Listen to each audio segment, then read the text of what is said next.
Muy buenas noches, señores académicos, amigos todos. Esta noche vamos a tener el gusto de tener a la doctora Teresa Arrieta, quien nos va a dar una conferencia importante sobre Martha Nussbaum y las capacidades. Quisiera hacer una breve introducción leyendo un fragmento de del discurso que hizo Martha Nussbaum cuando le dieron el premio Príncipe de Asturias de Ciencias Sociales en el año 2012. Y lo que voy a leer es un párrafo del acta por el cual le concedieron el premio. Y doy lectura. Martha Nussbaum, una de las voces más innovadoras e influyentes de la filosofía actual, sostiene una concepción universal de la dignidad humana y de los derechos de la mujer para superar los límites del relativismo cultural.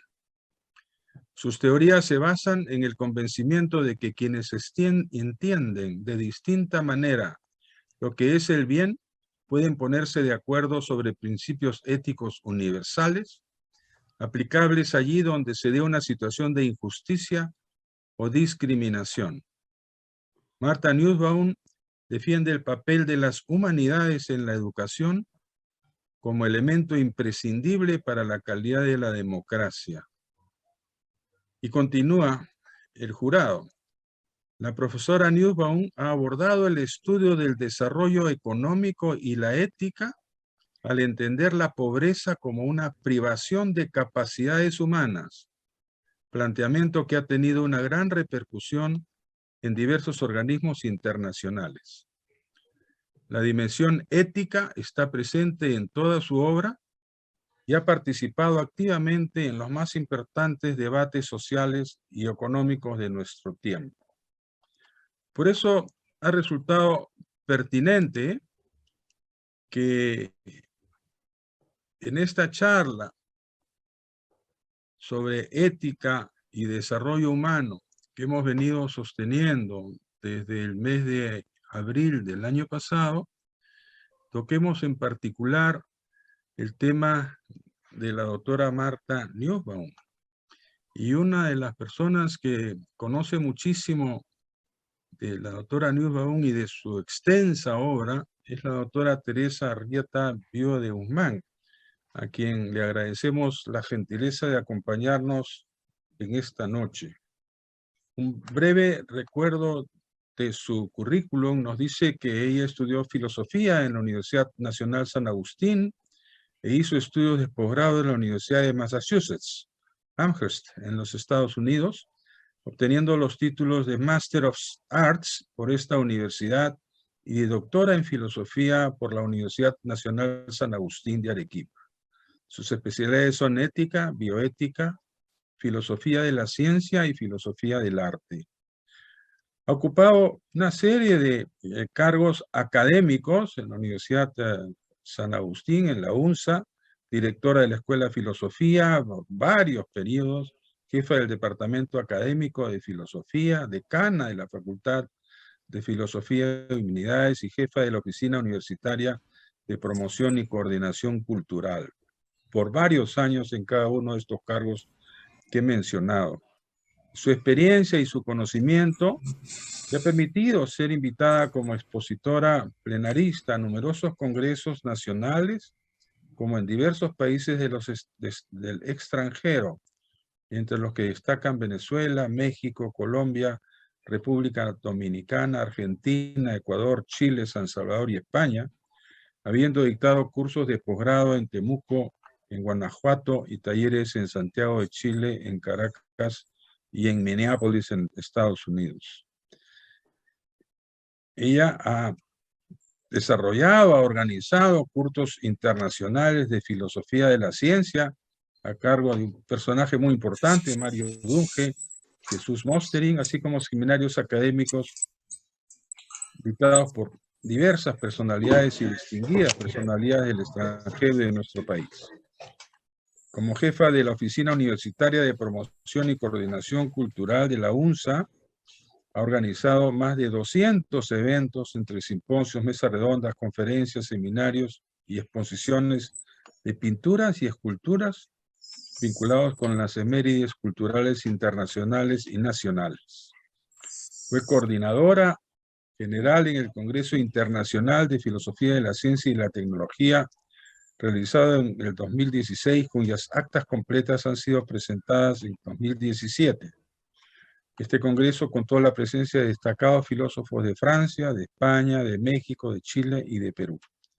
Actualmente es profesora emérita de la UNSA y coordinadora de la región sur de la Sociedad Peruana de Filosofía.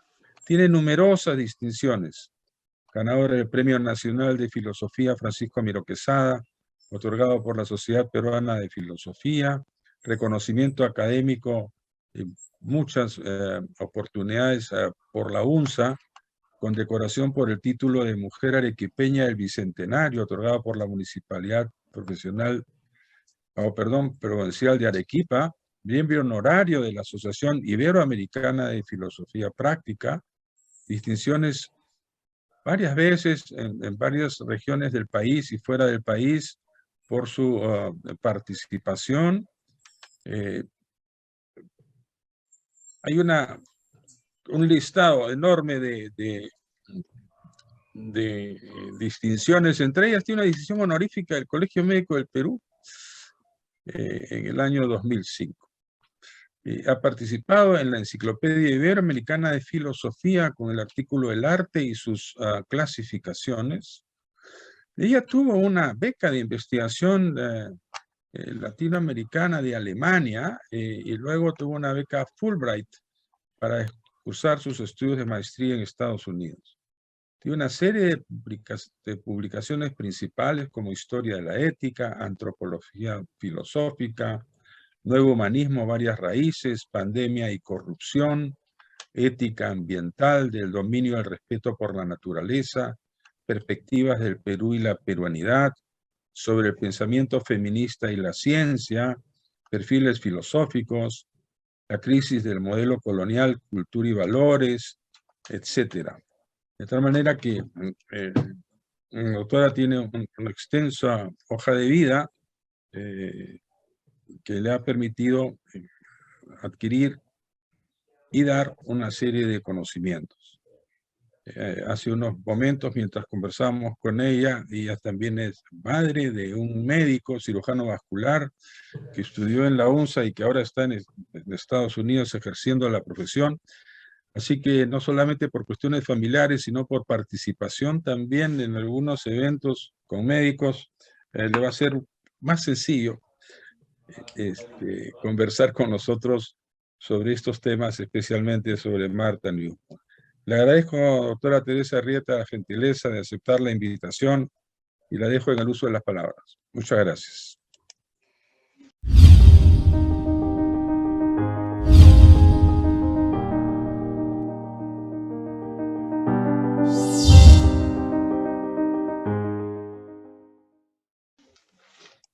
Muchas gracias, doctor Issa, y realmente para mí es un placer saludarla a usted como presidente de la Academia Nacional de Medicina, así como a los miembros de esta importantísima institución, y considero verdaderamente no solo un placer, sino también un honor la invitación que se me ha hecho. Efectivamente, en la conferencia que vamos a presentar ahora está titulada como Martha Nussbaum y las capacidades humanas. Esta filósofa es verdaderamente una de mis favoritas porque además de un dominio verdaderamente exquisito, sobre todo de la filosofía greco-romana, tiene una capacidad humana muy grande. Tuve ocasión de conocerla muy brevemente, por cierto, en el Congreso Iberoamericano que hizo la Pontificia Universidad Católica del Perú hace ya algo más de 20 años, y casualmente estaba yo tomando un café con unos amigos mexicanos y españoles y de pronto veo que Martha Nussbaum está sola en una mesa, digamos cercana en unos 2 metros. Así es que les dije, bueno, lo siento mucho, pero tengo que hablar con Martha Nussbaum. Así es que es una persona que pese a su gran conocimiento, tiene una sencillez y una amabilidad verdaderamente muy grandes. Así es que para mí también es muy grato dar a conocer su obra. Así es que permítanme, por favor, hacer la presentación. Así es que, y pido que me den el pase para compartir pantalla. Vemos aquí que esta conferencia va a introducirse con el tema del progreso. En realidad, la palabra progreso es bastante ambigua y vaga. Han tratado de localizarla más claramente invocando al concepto del PBI, el Producto Bruto de Ingresos de un país. Pero si este PBI aumenta cada año, pero igualmente lo hace el porcentaje de habitantes que carece de educación básica, que no tienen cuidados de su salud, que no tienen una vivienda segura, ¿podemos decir que este país realmente está progresando? ¿Pueden los indicadores económicos convencionales indicarnos cómo los millones de individuos en el mundo se están manejando realmente? Recordemos que todas estas son cifras, que todas estas son estadísticas, y las estadísticas lo que nos dan son promedios simplemente. Pero ¿qué con las vidas concretas de esos individuos que se supone están representados en ese promedio? Así es que Martha Nussbaum considera que nuestras teorías dominantes de desarrollo realmente lo que están dando son políticas que dejan de lado las necesidades humanas más básicas, que son las necesidades de dignidad y de autorrespeto. Así es que para ella, las preguntas centrales son no respecto del PBI, sino qué es lo que cada persona realmente puede hacer y puede ser. ¿Qué oportunidades tiene para que efectivamente sus capacidades se puedan desarrollar? Y cuando nosotros vemos el mundo, verdaderamente hay una serie de desigualdades injustificables. Y digo injustificables porque la tecnología con la que cuenta actualmente el mundo permitiría efectivamente acabar con el hambre en todas las regiones. En África no tendría por qué haber niños muriendo de hambre, ni en Latinoamérica. Y no tendría que haber personas que viven en las condiciones que ustedes pueden ver en una de las imágenes, mientras que otras tienen un lujo verdaderamente excesivo. Así es que lo que Nussbaum busca es capacitar a las personas para que en todo lugar tengan vidas plenas y creativas. Y fíjense que no se trata de darles una dádiva, de darles una determinada cantidad que indudablemente se va a terminar y van a quedar exactamente igual.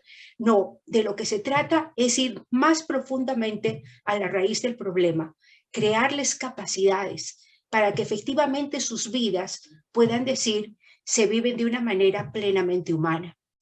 Y una cosa interesante en Martha Nussbaum es que recurre mucho a la narrativa de los individuos, especialmente de mujeres de la India, para saber exactamente qué es lo que piensan y qué es lo que sienten. Y obviamente se da cuenta de que la política es importantísima para que efectivamente se den cambios que resulten significativos. Y lo que se busca es simplemente justicia. Justicia tanto para los humanos como también para los no humanos, que este es un tema en el que podríamos explayarnos enormemente, porque la verdad es que el sufrimiento de los animales y la depredación de la naturaleza son cosas que ocurren a cada minuto, a cada segundo, y que la humanidad pareciera insensible a ello. Así es que para ella tiene que haber pautas universales de conducta. En este momento en que a partir del posmodernismo el relativismo cultural diríamos que campea por sus fueros, sin embargo Martha Nussbaum se atreve a decir que deben haber ciertas normas universales de conducta moral. Y en esto coincide con Kant, ¿no? Que así como se había descubierto la ley de la gravitación universal, como la llamaron en ese momento, que ahora ya sabemos que no es tan universal, y que regía el comportamiento de todos los cuerpos, él también pensaba que tenía que haber una ley universal. Y desde ese punto de vista, Martha Nussbaum podríamos decir que además de neo-aristotélica, pues tiene su corazón kantiano. Las partes de esta conferencia son 4. En la sección primera veremos la biografía y obras de Martha Nussbaum. En la sección segunda veremos sus influencias. Sus influencias mayores son Aristóteles y Amartya Sen, pero también tiene una profunda influencia de la filosofía helenística de Immanuel Kant y en un nivel menor, pero ha influido en ella también Carlos Marx y John Rawls. En la sección tercera veremos las capacidades, que es justamente el tema central de esta conferencia, y vamos a hablar de capacidades humanas, pero también de capacidades políticas. Y dentro de esto, un tema importantísimo, indudablemente, es el de la educación. En la sección cuarta vamos a tratar de un tema que pocas veces tratan los filósofos y que sin embargo Martha Nussbaum lo hace de una manera magistral, el tema de las emociones. A ella le interesa muchísimo la imaginación literaria y justamente a partir de una novela de Charles Dickens, Tiempos difíciles, va mostrando a través de sus diversos personajes las tremendas injusticias que se van dando en la Inglaterra de aquellos tiempos, ¿no? Pero a nosotros verdaderamente nos sobran autores para hacer también este tipo de imaginación literaria. Algo veremos de Vallejo, de Alegría, de Arguedas y de Vargas Llosa. Finalizaremos con las conclusiones y por supuesto también quedará la bibliografía.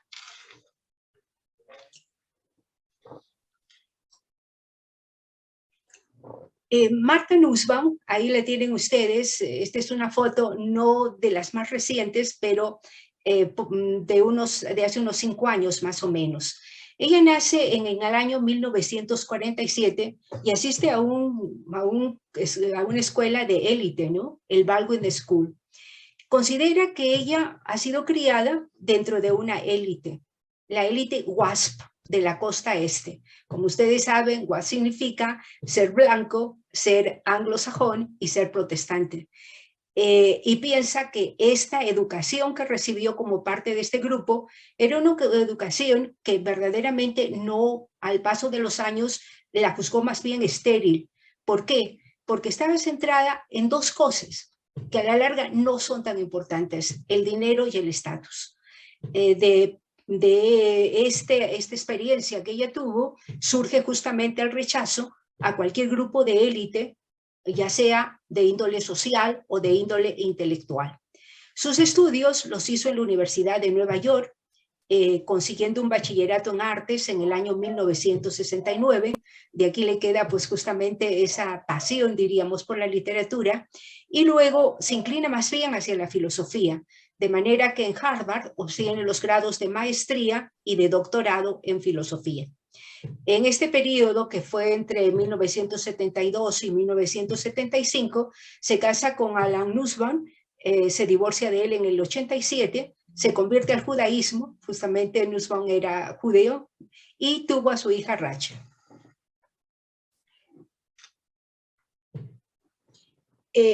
Hablando de su profesorado, bueno, Harvard la tuvo en los 1970 y primeros 1980, en donde enseñó filosofía y clásicos, pero luego enseña en la Universidad de Brown hasta mediados de los 1990.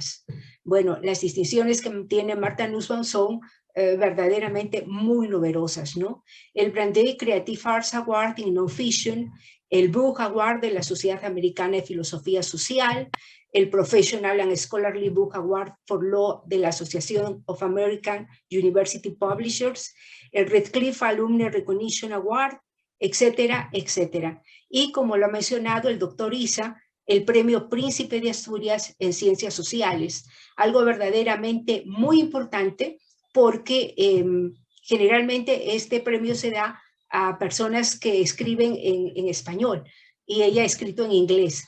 En los tiempos en que yo conocí a Nussbaum, sus libros tardaban un poco en ser traducidos, pero ahora no, prácticamente escribe en inglés y son traducidos de inmediato al castellano. Ha sido también, o es doctora honoris causa por más de 30 universidades en Estados Unidos, Canadá, Asia y Europa. Es miembro de la Academia Británica Y algo muy interesante es que entre 1986 y 1993 fue asesora en el World Institute for Development Economics Research en Helsinki, Finlandia, y esta institución es parte de la Universidad de las Naciones Unidas, ¿no?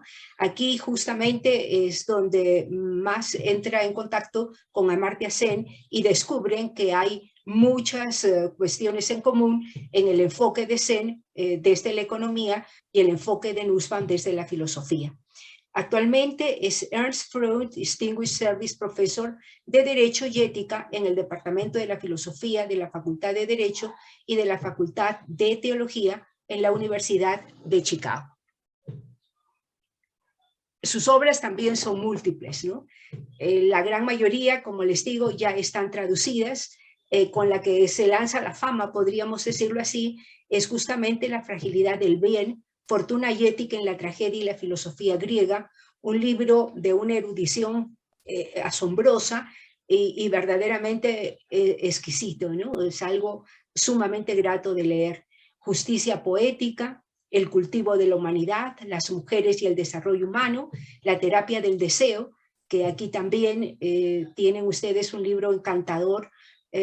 Martha Nussbaum escribe magníficamente bien, ¿no? O sea, su prosa es sumamente elegante y atractiva, y su gran amor, creo yo, es justamente toda esta teoría helenística, ¿no? Así es que el conocimiento del amor, ensayos sobre filosofía y literatura, es algo que a ella le interesa muchísimo. Las emociones, el amor, el odio, la cólera, la frustración, la repugnancia, el disgusto, todo ello es parte de la vida humana.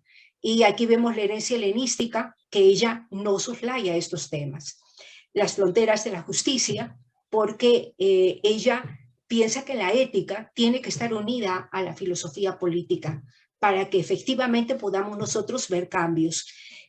Un libro que no he leído, pero que verdaderamente voy a tratar de conseguirlo cuanto antes, es La monarquía del miedo, una mirada filosófica a la crisis política actual. Y esto me interesa mucho porque ya desde el siglo pasado se vislumbraba que este siglo XXI iba a ser un siglo dominado por el temor.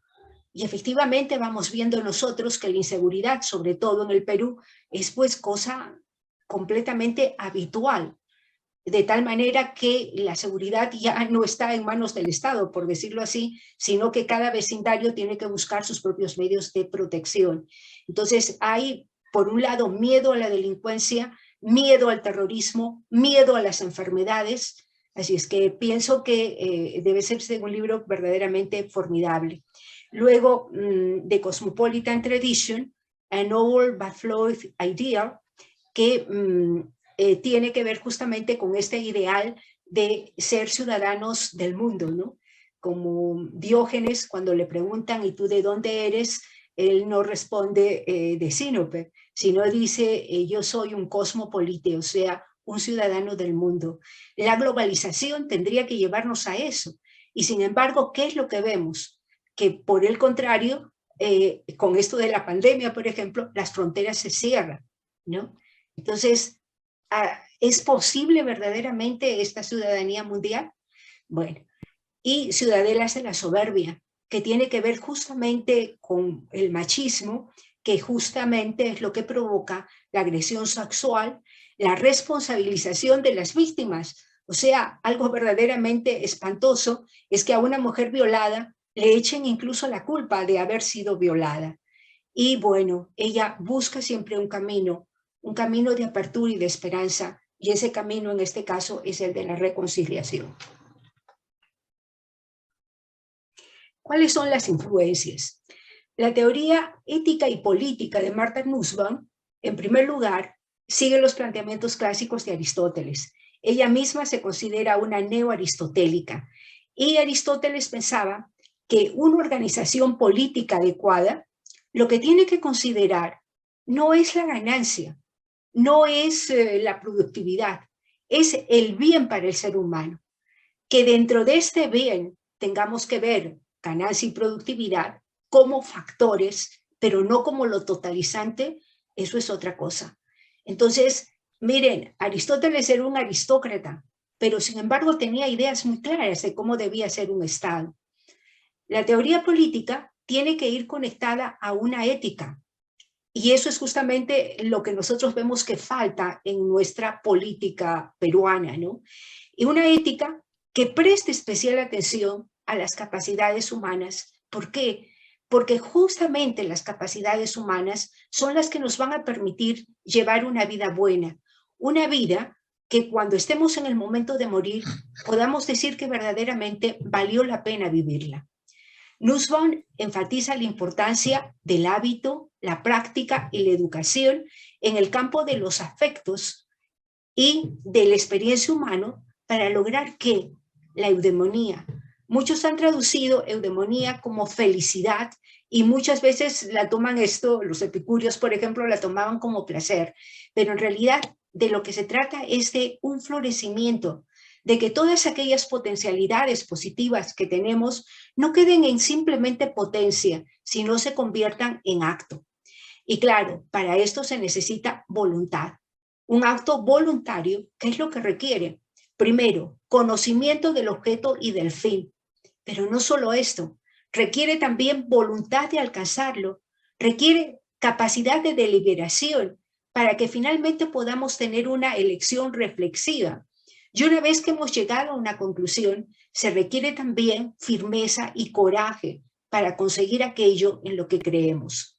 Las virtudes, Aristóteles las clasifica en éticas o morales que tienen que ver con la parte irracional del alma y con las relaciones sociales, y dianoéticas o intelectuales, que se refieren al entendimiento teórico o al entendimiento práctico. Pero un punto verdaderamente interesante en la doctrina de Aristóteles es justamente su teoría del justo medio. Él considera que los hombres deben ser virtuosos. Como hemos visto ya, la virtud es el hábito de actuar bien. Pero para que sean virtuosos, tienen que huir de los extremos y centrarse más bien en el punto medio. Por ejemplo, tenemos nosotros la cobardía. Ese es un vicio por defecto. Y tenemos la temeridad. Ese es un vicio por exceso. En el punto medio está la valentía. Esa es la virtud. Por otro lado, podemos tener la tacañería, ¿no? El que no da nada. Ese es un vicio por defecto. Pero para Aristóteles, la filantropía, el que lo da todo y queda incluso en peligro de sufrir necesidad, también es un vicio, en este caso de exceso. Entonces, el punto medio es la generosidad, dar lo que se tiene que dar.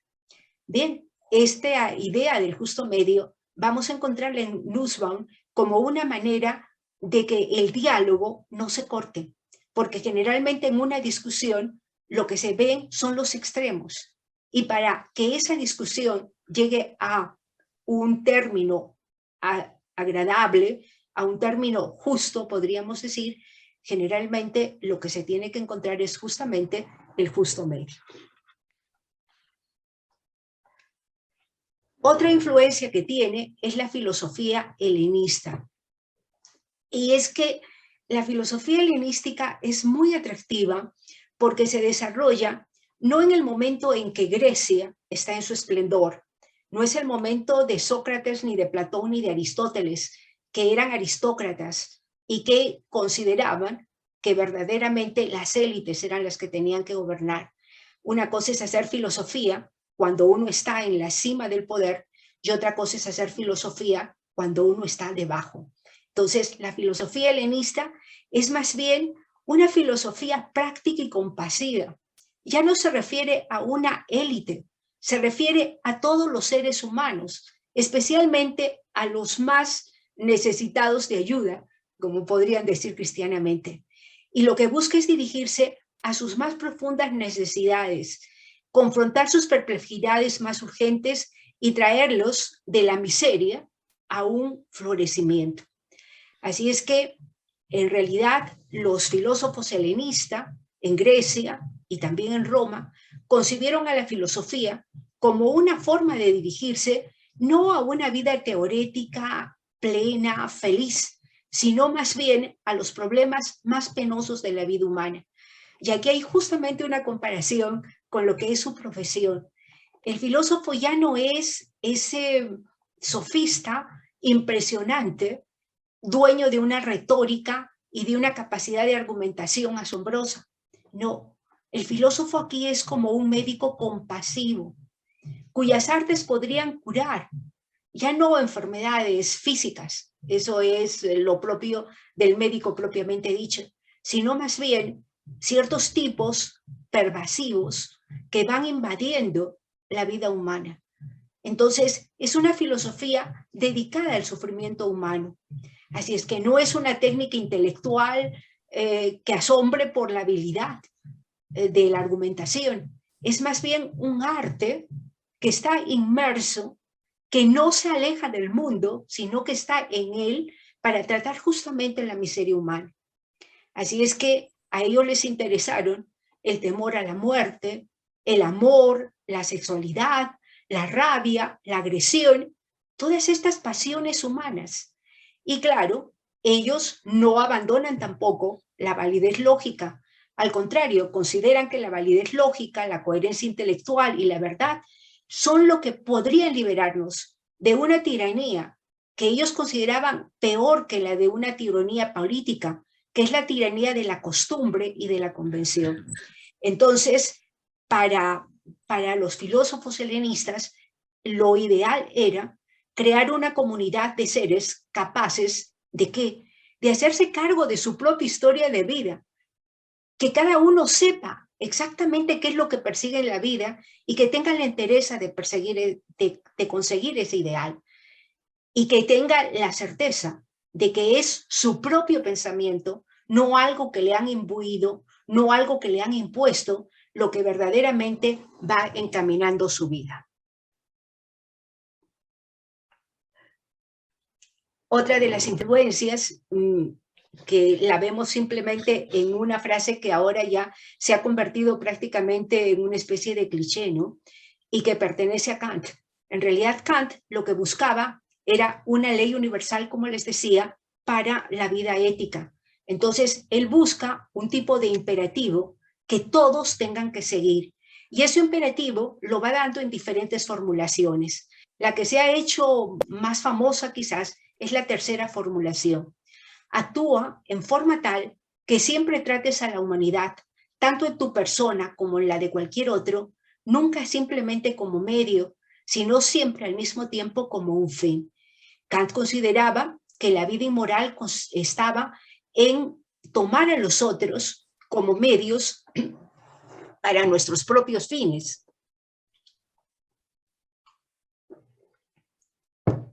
Por ejemplo, en una mentira. ¿Por qué A le miente a B? ¿Porque sí? No. Porque quiere que B haga algo que le conviene a A. Y que si es que B supiera la verdad, no lo haría. Entonces no está respetando su libertad. Le está engañando para conseguir sus propios fines.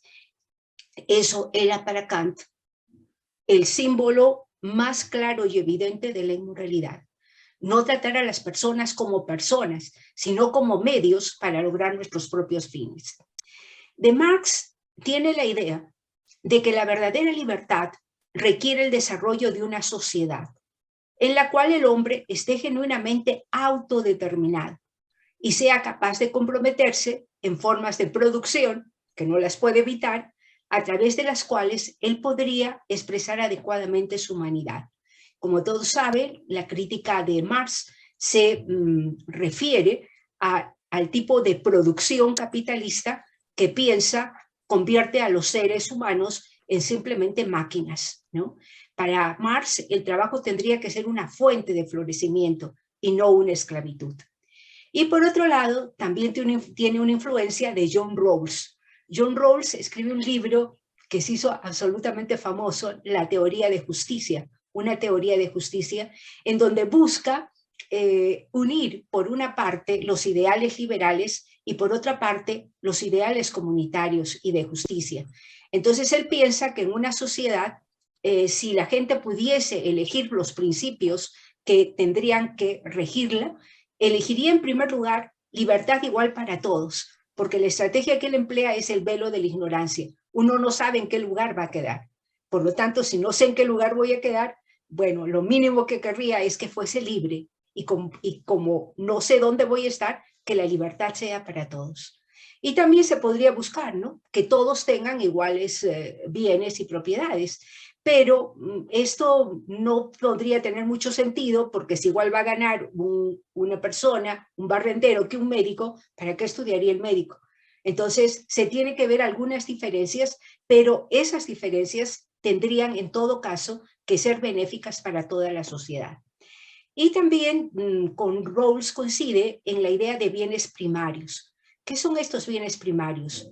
Ítems o artículos que todos los individuos racionales, sin importar sus planes de vida más comprensivos, desearían como prerequisitos para llevar a cabo esos planes. Otra vez la idea de la universalidad, todos. ¿Qué es lo que todo el mundo podría querer? Libertades, oportunidades, poderes y autorrespeto.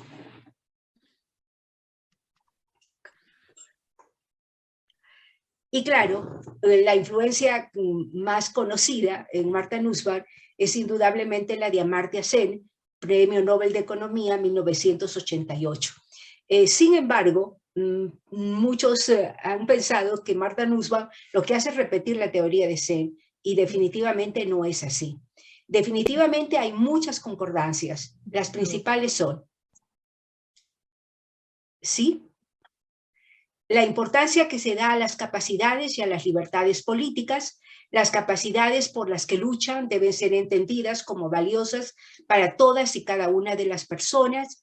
Es por la capacidad de cada ciudadano, por lo que debe lograrse los logros de los estados. Y claro, ni ella ni Sen aceptan el relativismo cultural. Pero, ¿cuáles son los aportes originales de Nussbaum a esta teoría? El umbral de las capacidades que los ciudadanos tienen derecho a exigir a sus autoridades. Ella introduce este concepto de umbral, lo mínimo que se podría exigir. La explicitación del principio de capacidad de cada persona. La producción de argumentos explícitos en contra del relativismo cultural. La fundación de este enfoque de capacidades en ideas filosóficas que provienen justamente de Marx y de Aristóteles, que tienen que ver con el verdadero funcionamiento del ser humano.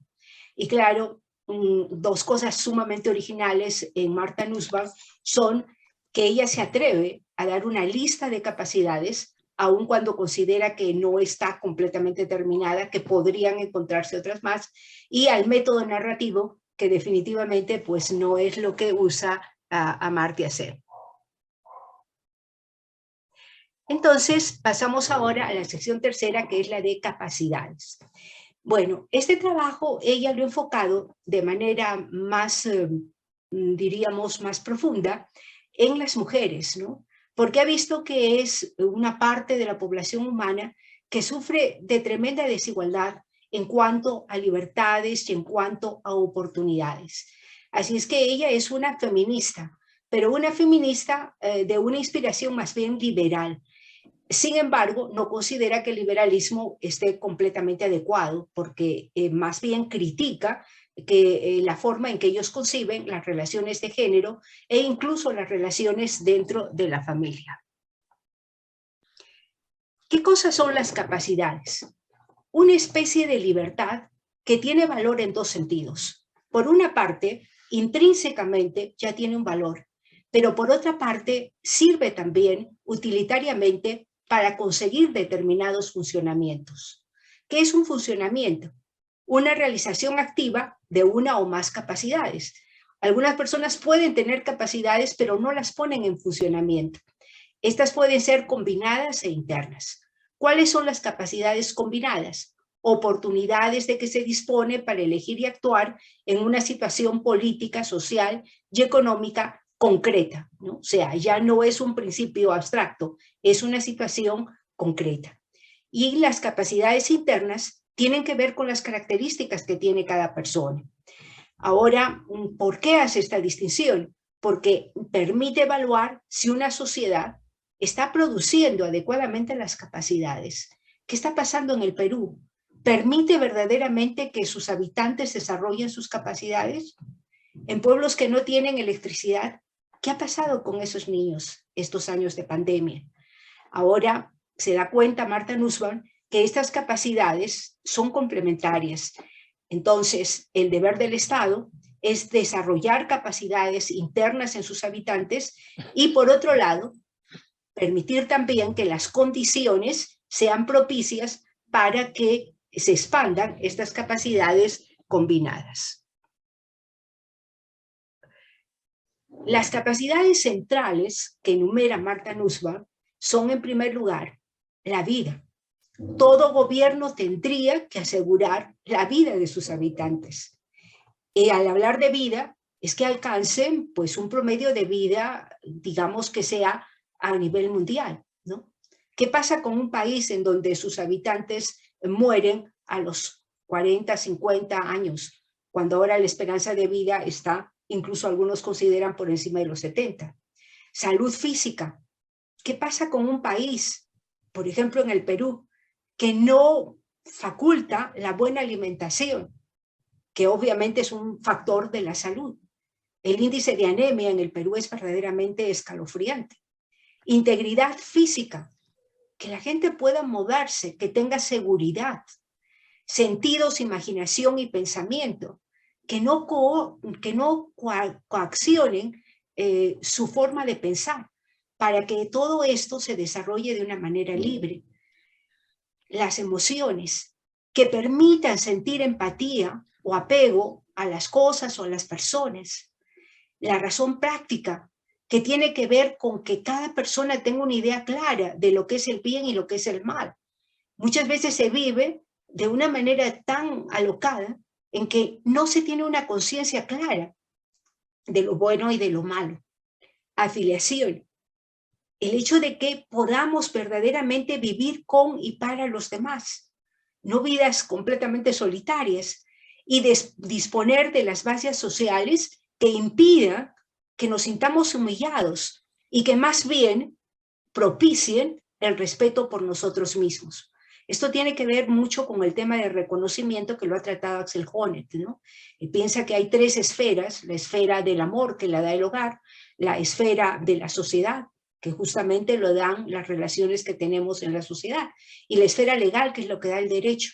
Y cada una de ellas tendría que preservar la integridad del individuo. Y obviamente cuando falla algo de esto, las consecuencias son trágicas. Otras especies, aquí está la preocupación ecológica de Marta Nussbaum, posibilidad de vivir en relación con el entorno natural. El juego, algunos consideran que el juego no tendría por qué tomarse en cuenta, y sin embargo es parte importante de la vida, de los niños sobre todo, pero incluso de los adultos. Muchos piensan que los ancianos se sentirían mucho mejor si vuelven otra vez a actividades lúdicas. Control sobre el propio entorno político y natural. Esto implica una plena conciencia de qué cosa es lo que podemos hacer y que efectivamente tengamos las posibilidades de hacerlo. Entonces, en este listado combinamos por una parte lo personal y por otra parte lo social.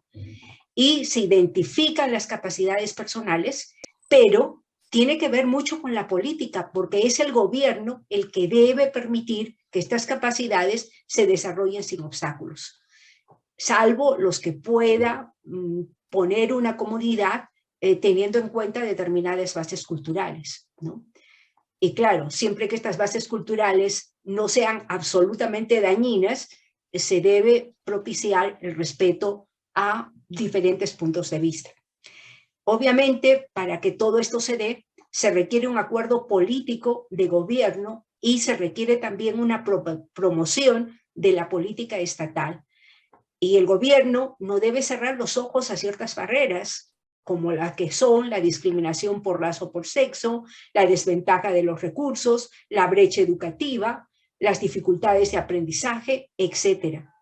Y bueno, Marta Nussbaum es completamente tajante al afirmar que habrá injusticia social en todas y cada una de las circunstancias en que se privase a los individuos de poder desarrollar estas capacidades.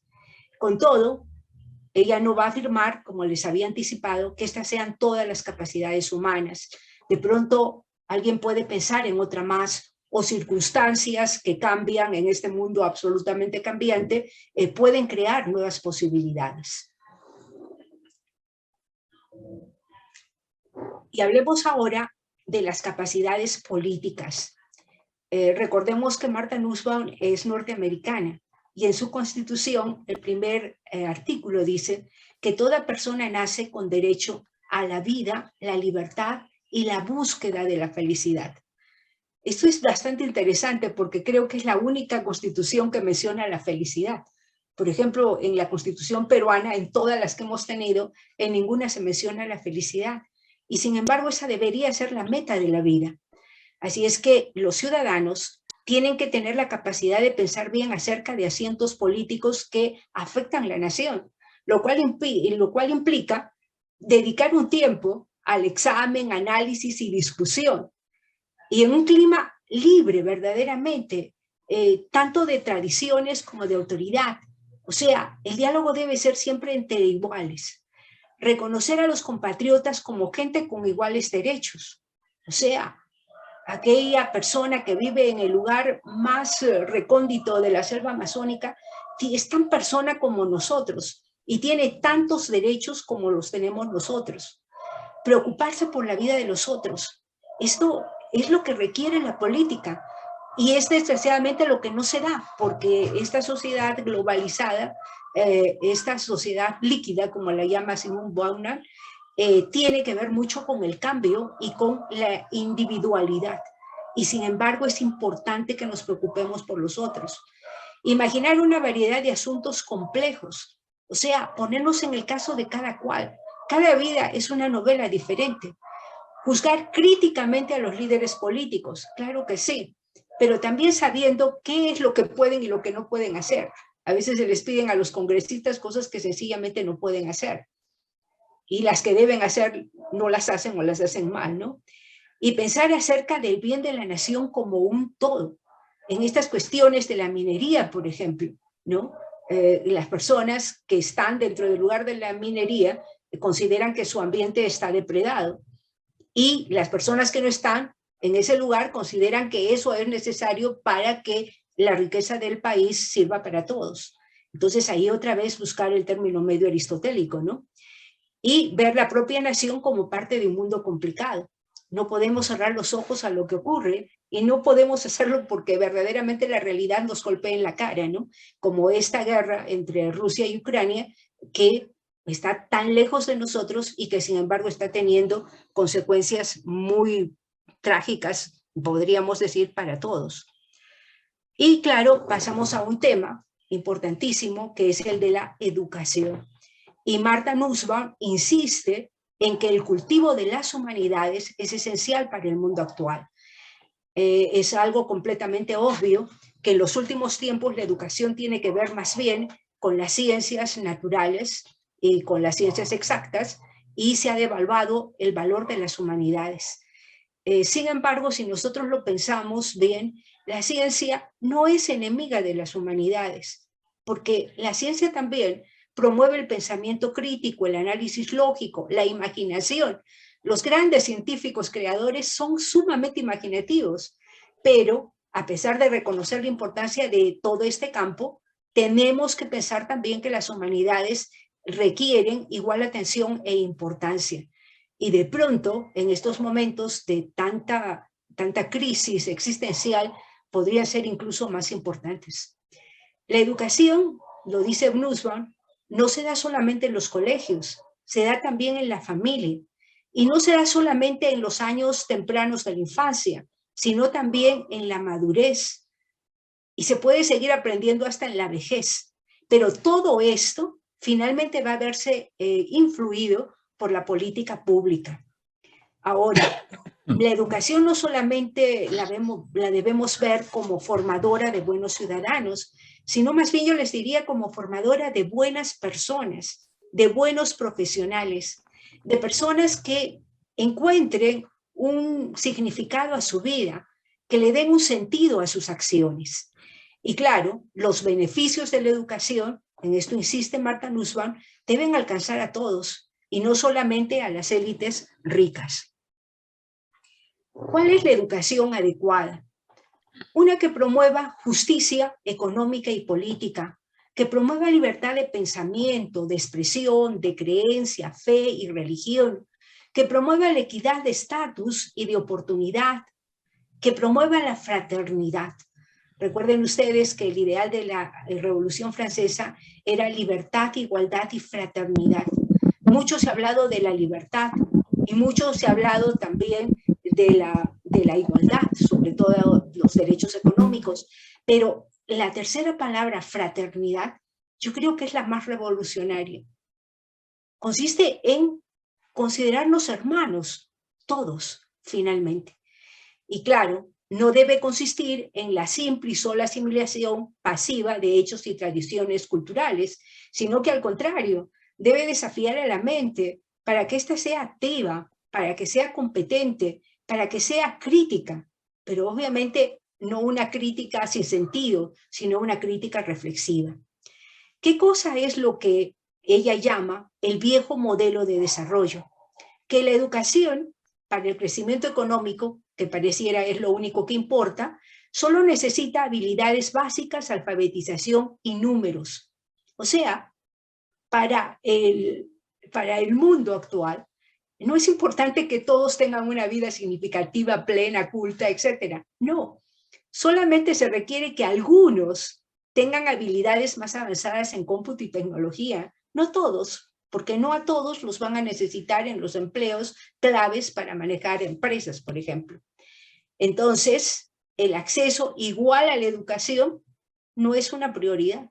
Y miren que esto lo vemos en el Perú, gobierno tras gobierno, prometiendo una educación de calidad.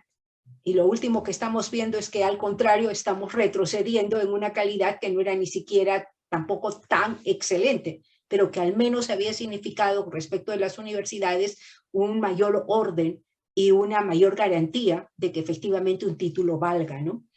Entonces, para esta clase de desarrollo se necesita crear una élite competente en tecnología y negocios, y el país va a avanzar, que es lo que ocurre, por ejemplo, en la India, ¿no?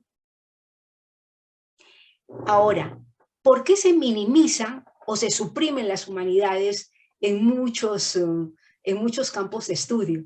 Me acuerdo que cuando enseñaba en la Facultad de Medicina, tenía a mi cargo el curso de ética médica y eran un promedio, porque trabajaban ellos por periodos, ¿no? Pero más o menos era un promedio de unas 4 horas semanales. Y de pronto se vieron reducidas a 2 horas semanales. Ya no quise enseñar ahí, pero no fue por culpa de la Facultad de Medicina, era que simplemente esa era la norma que iba a guiar a todos, ¿no? O sea, 3 horas académicas, no, ni siquiera 3 horas cronológicas. Y obviamente todo lo que se les tenía que enseñar no podía cubrirse en esas horas. Y claro, luego se piensa en otro curso, ¿no? Que podría ser lo que yo propuse, un curso de ética general al primer año de estudios y otro curso de ética profesional ya en los últimos años de la carrera. Pero no, todo lo han juntado y verdaderamente le han quitado pues horas a un programa que debió ser mucho más completo. Entonces, las humanidades fomentan la libertad mental del estudiante y esto es peligroso porque obviamente lo que más se quiere es un grupo de trabajadores tranquilos, obedientes, que lleven a cabo los planes de las élites sin cuestionar estos planes. Consecuentemente, el pensamiento crítico no será alentado, todo lo contrario.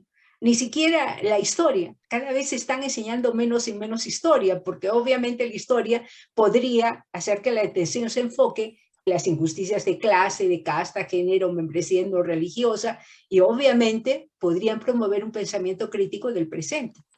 Así es que lo que se alienta es una visión del desarrollo que enfatice que la importancia del crecimiento económico y la relativa insignificancia de la equidad distributiva. Finalmente, este país está bien porque su promedio tiene tanto de PBI. A los estudiantes se les dice que lo que importa es la situación de la persona promedio, pero creen que eso le interesa a los menos favorecidos. Entonces tenemos que ver las cosas no con cifras, sino con casos concretos de realidad. Y bueno, llegamos a la cuarta parte, que son las emociones. Ella da una explicación neoestoica de las emociones. Dice que son evaluaciones que se adscriben a cosas y personas fuera del propio control de la gente y de gran significado para el propio florecimiento de la persona. De hecho, imagínense ustedes una persona sin emociones. Es una máquina, ¿no? Es una computadora, pero no una persona propiamente dicha.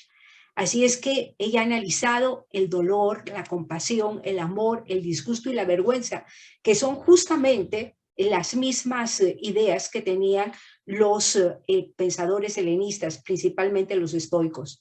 Así es que defiende una concepción de la comprensión ética como una actividad que no solamente es intelectual, sino que también es emocional. Y claro, le interesa más la percepción de las personas concretas de reglas abstractas y piensa que no es una concepción imprecisa o irracional, sino que al contrario ve lo que es verdaderamente relevante. Y claro, dentro del pensamiento estoico, una parte importantísima que creo yo sería crucial para entender nuestra realidad y para tratar de mejorarla es el control de las pasiones. Los estoicos, Séneca específicamente, se da cuenta de que el sufrimiento proviene de que uno desea cosas que no puede tener. Y cuando ese deseo engendra un sufrimiento muy grande, ese sufrimiento tan grande se convierte en ira. Y cuando entra la ira, lo que puede producirse es la corrupción del alma. Entonces todos ustedes conocen la historia de Medea, ¿no?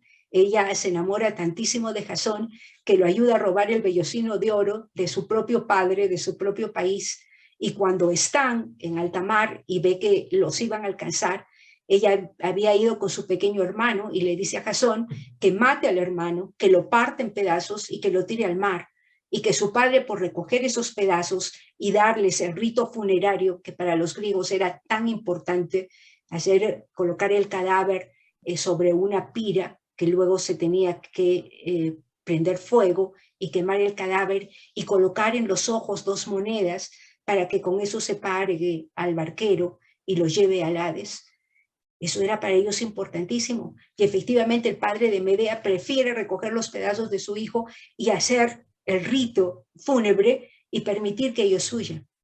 Entonces huyen y efectivamente Jasón recupera su trono y viven felices y tranquilos unos años, tienen 2 hijos, de unos 8 y 6 años más o menos, pero por avatares del destino otra vez Jasón es expulsado de su tierra y van de isla en isla hasta que llegan a una en donde el rey, que solo tenía una hija, le dice a Jasón que se quede, que se case con su hija, que criará a sus hijos como príncipes, que será él el heredero de su trono, pero que Medea tiene que irse. Así es que Jasón, yo no entiendo con qué cara, ¿no? Va donde Medea y le dice, Medea, tú sabes que lo que yo más amo en esta tierra es a mis hijos y por ellos tenemos que sacrificarnos. El rey me ha ofrecido que serán criados como príncipes, que yo heredaré su trono, pero tú, Medea, tienes que irte. Imagínense ustedes lo que siente Medea en ese momento. Una mujer que lo ha dado todo por Jasón, una pasión descontrolada que la hace traicionar a su patria, a su padre, matar a su hermano. Y de pronto este hombre le dice, ya no más. Tenemos que sacrificarlos. Qué gran sacrificio, ¿no? El de él que iba a ser rey y el de ella que tenía que ir, Dios sabe dónde, porque a su patria ya no podía volver. El dolor de Medea es tan grande que se convierte en una ira terrible y lo único que piensa es, tengo que herirlo en lo que más ama. ¿Y qué era lo que más amaba Jasón? Sus hijos. Y Medea no piensa que los hijos de Jasón son sus propios hijos. Así es que le dice, está bien, ven a buscar a los niños en 3 días. En estos 3 días hace una serie de brujerías y actos perversos y lo espera a Jasón con los 2 niños impecablemente vestidos de blanco. y con una daga. Y cuando le llega Jasón, le dice, ¿quieres a tus hijos? Sí. Coge al primero, lo degüella y se lo tira. Y cuando Jasón dice no, para que al menos no mate al segundo, igualmente lo mata. Y la historia termina en que los cabellos de Medea se convierten en serpientes y bajan dragones del cielo que las llevan a un lugar donde los dioses no existen. Entonces, esta tragedia griega muestra lo que ocurre con el descontrol de las pasiones. Y yo me temo que la época que estamos viviendo es justamente una época de pasiones descontroladas. Pasión descontrolada por el dinero, pasión descontrolada por el placer, pasión descontrolada por el conocimiento, pasión descontrolada por adquirir más y más cosas. Entonces, un poco de filosofía estoica definitivamente no iría mal. Bien, ahora tenemos que, además de esto, ¿no? Los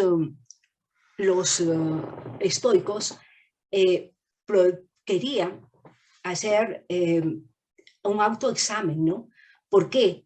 Porque la falta de autoexamen conduce a la oscuridad de nuestros objetivos y a ser fácilmente influenciables y a tratar al otro sin respeto.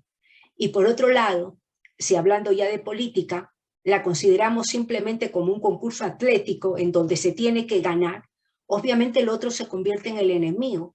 ¿Y qué de la fraternidad que habíamos hablado, no? En cambio, si adoptamos una actitud crítica, veremos la estructura de la posición de cada persona y podremos tener un proceso de descubrimiento de asunciones compartidas y puntos de intersección, otra vez buscando el punto medio aristotélico y no los extremos. Y por otro lado, también piensa pues, que esta educación tiene que producir una cultura de disentimiento individual, ¿no? Bien, entonces pasamos al otro punto, que es el de la imaginación literaria. Piensa Martha Nussbaum que esto es importantísimo porque la ciencia económica con lo que tendría que tratar es con datos humanos tales como por ejemplo las novelas de Dickens, ya sea Tiempos difíciles, que es la que ella más examina, pero también tienen ustedes David Copperfield, Oliverio Twist. Ahí muestran una Inglaterra en donde la infancia es explotada y donde la gente sufre tremendamente una parte, y otra parte en cambio la pasa bastante bien. Pero dentro de esa parte que la pasa bastante bien, las mujeres y los niños siempre tienen una actitud de sumisión, de tal manera que las mujeres de las novelas de Dickens de ninguna manera son mujeres independientes, ¿no? Siempre tienen que depender del sostén económico de un hombre. Y piensa entonces que si los economistas leyesen un poco más de novelas, podían ver en los relatos estos las situaciones económicas de diferentes épocas y buscar fundamentos más complejos y filosóficamente coherentes para ver verdaderamente a dónde debe conducirnos la economía. Por otro lado, el énfasis en la imaginación literaria, no piensen ustedes que Martha Nussbaum considera que deba desplazar la teoría moral y política, ni reemplazar los razonamientos por las emociones. No, todo es importante. Busca el reconocimiento de que las emociones del lector contienen evaluaciones implícitas y descansan finalmente en una teoría del bien. Entonces, en las novelas, nosotros podemos descubrir cuál es la ética que guía esas vidas y en algunos casos cuál es la falta de ética que más bien se concreta en las acciones, ¿no? Y respecto de la experiencia del lector, ella afirma lo siguiente, que brinda intuiciones que deberían cumplir una función en la construcción de una teoría política y moral adecuada y desarrollar actitudes morales sin los cuales los ciudadanos no lograrán forjar una realidad a partir de las conclusiones normativas de una teoría político-moral, por excelente que sea. Entonces la literatura nos pone las teorías morales que yo les puedo enseñar, por ejemplo, en un curso de historia de la ética, las pone en juego, las pone en la vida misma de estos personajes. Así es que la lectura de las novelas puede ser un puente hacia una visión de la justicia y hacia la realización social de esa visión. Y tenemos aquí, pues, que en Justicia Poética, que es uno de sus libros más interesantes, porque como hemos visto, ella trabaja en la Facultad de Derecho de la Universidad de Chicago, por lo tanto, está muy interesada en todos los temas que tienen que ver con la justicia y con la ley, ¿no? Entonces, Justicia Poética es, pues, la que se da por el destino, por decirlo así. Y ella piensa que esta justicia poética la podemos encontrar, como les he mencionado, en este libro que es el que ella más analiza, Hard Times, Tiempos Difíciles de Dickens. Ahí tienen una familia muy pobre, tienen una familia muy rica y tienen una gente del circo que finalmente es la más libre y la más feliz.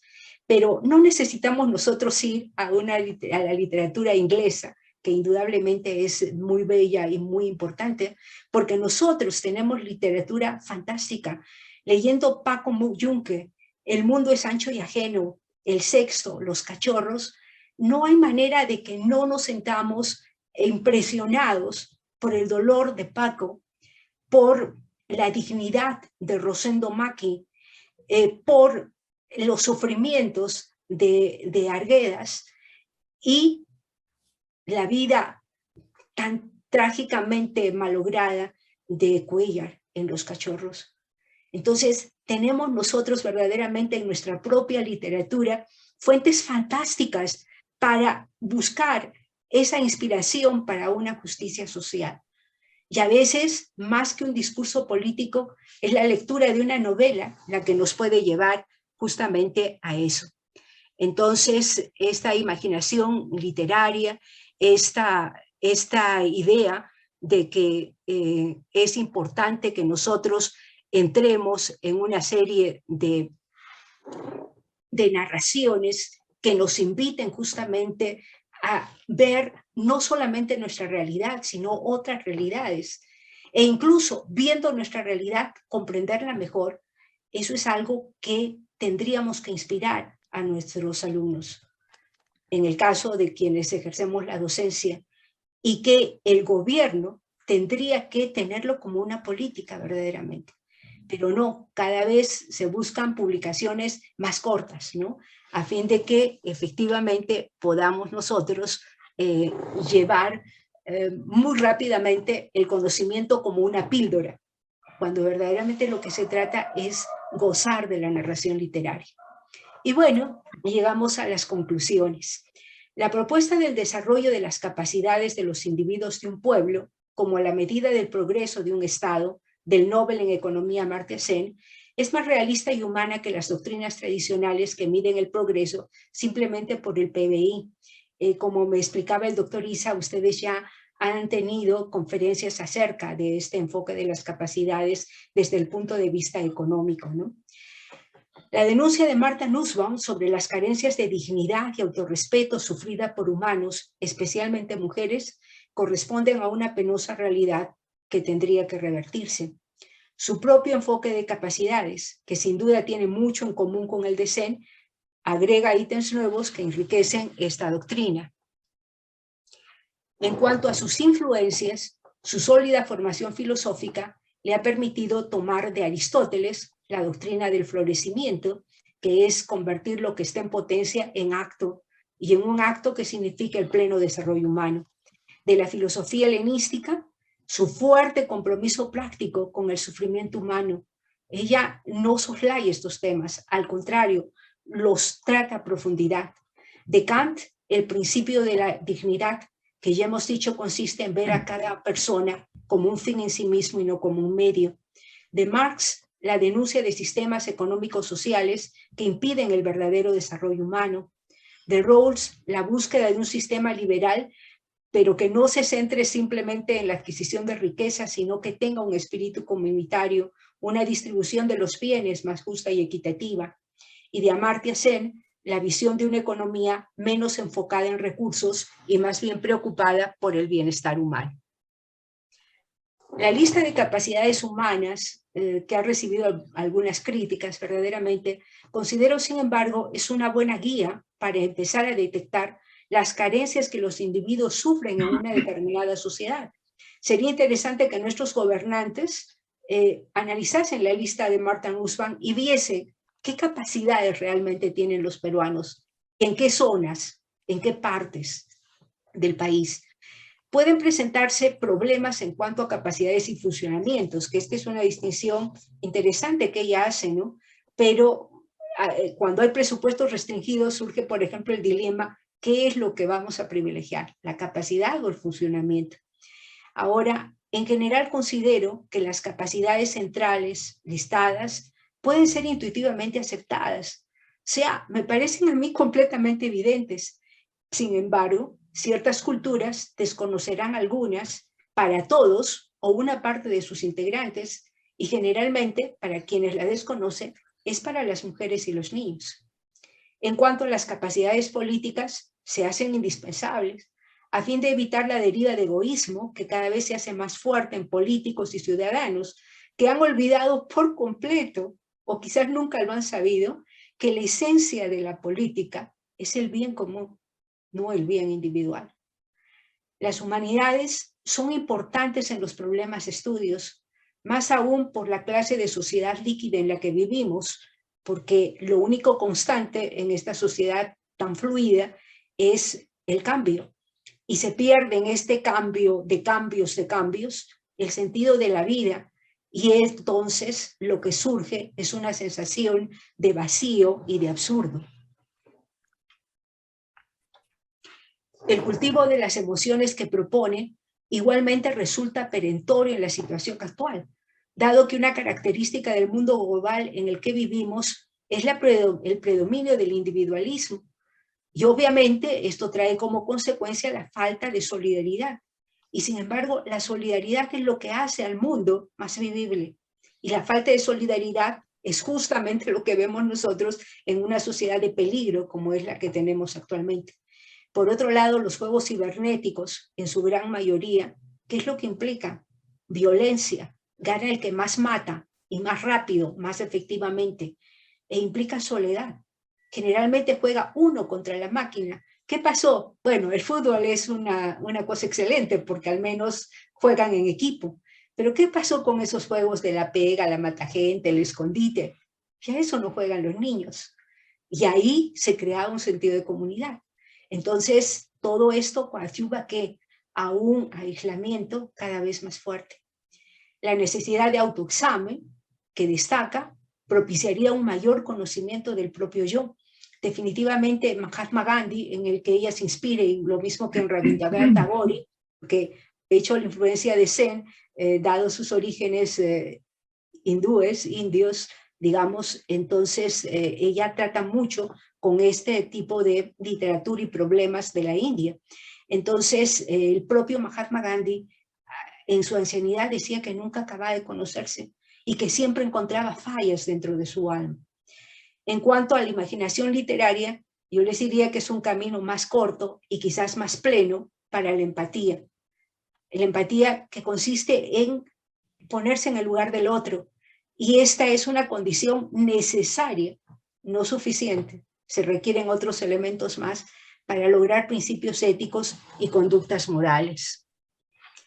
Obras como La caballa del tío Tom, que fue verdaderamente un boom, cuando lo escribe Harriet Beecher Stowe en 1851, dicen que fue creído de una manera enorme, que solamente en un momento dado lo superó la lectura de la Biblia, ¿no?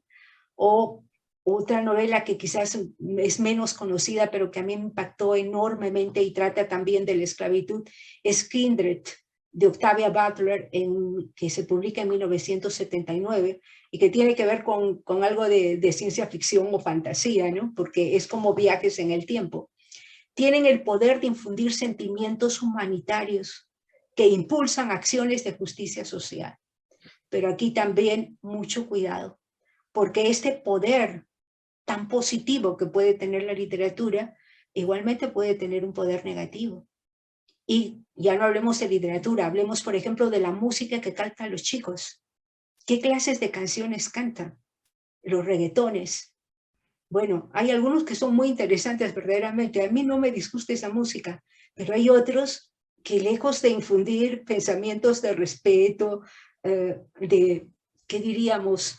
De mística incluso, hacia cosas tan respetables como es la sexualidad, la convierten más bien en un tipo de conducta intrascendente y hasta vicioso. Entonces, quiero terminar con esta frase de Séneca, uno de los que inspira la doctrina de Martha Nussbaum. Mientras estamos en este mundo, vivimos entre humanos, cultivemos pues nuestra humanidad. Y este cultivo de nuestra humanidad lo que implica es dar paso justamente a las capacidades tanto personales como de los otros que permitan el florecimiento de todos y cada uno de los seres humanos. Muchas gracias. Muchas gracias, doctora Arrieta. Excelente su charla. Muchísimas gracias.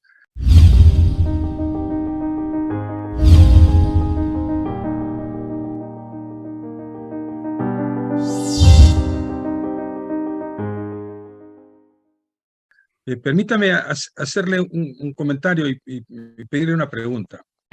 Aparentemente en el pensamiento de Martha Nussbaum sugieren o perfilan tres áreas, ¿no? Una primera área es el conocimiento crítico de uno mismo. Una segunda área es el ideal de vivir en un mundo global y cómo relacionarse con el mundo global. Y una tercera área, las tres las ha usted mencionado, es el desarrollo de esta imaginación narrativa.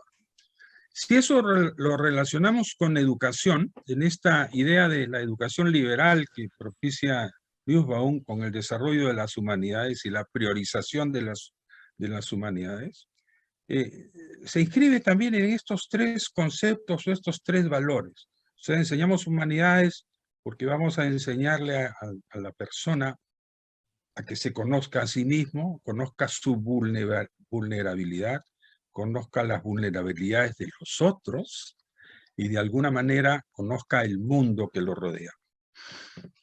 Al conocer las vulnerabilidades uno puede corregirse y puede contribuir a corregir a los demás o ayudarlo a que mejore los demás. Y en este sistema global donde el centro es la persona, es el ser humano, ya no la economía, sino el ser humano, uno se pregunta, ¿qué es ser una buena persona? ¿Qué es ser un buen ciudadano en el mundo de hoy? Porque no es lo mismo ser un buen ciudadano del mundo de atrás, o quizás del que sea más adelante. Y hablando del punto educativo, entonces, ¿qué debe saber una persona o un ciudadano que se está entrenando en una universidad? ¿Qué debe saber? ¿Qué debe ser un ciudadano? ¿Qué debe ser una persona en el mundo de hoy?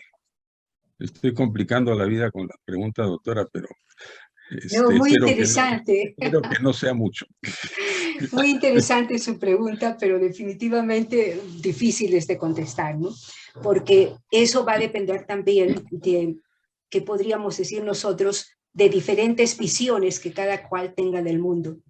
Pero en términos generales, yo le diría que ser una buena persona tiene que ver con respetar los principios de la bioética, para no tomar ningún tipo de doctrina específicamente filosófica como, qué sé yo, los epicúreos que buscan el placer, o la kantiana que busca el deber, o los utilitaristas que buscan la mayor felicidad para el mayor número de personas, ¿no?, etcétera.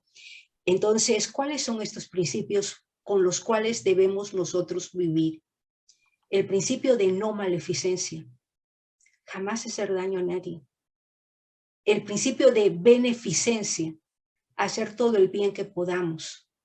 El principio de justicia, ser equitativos, dar a cada cual lo que le corresponde.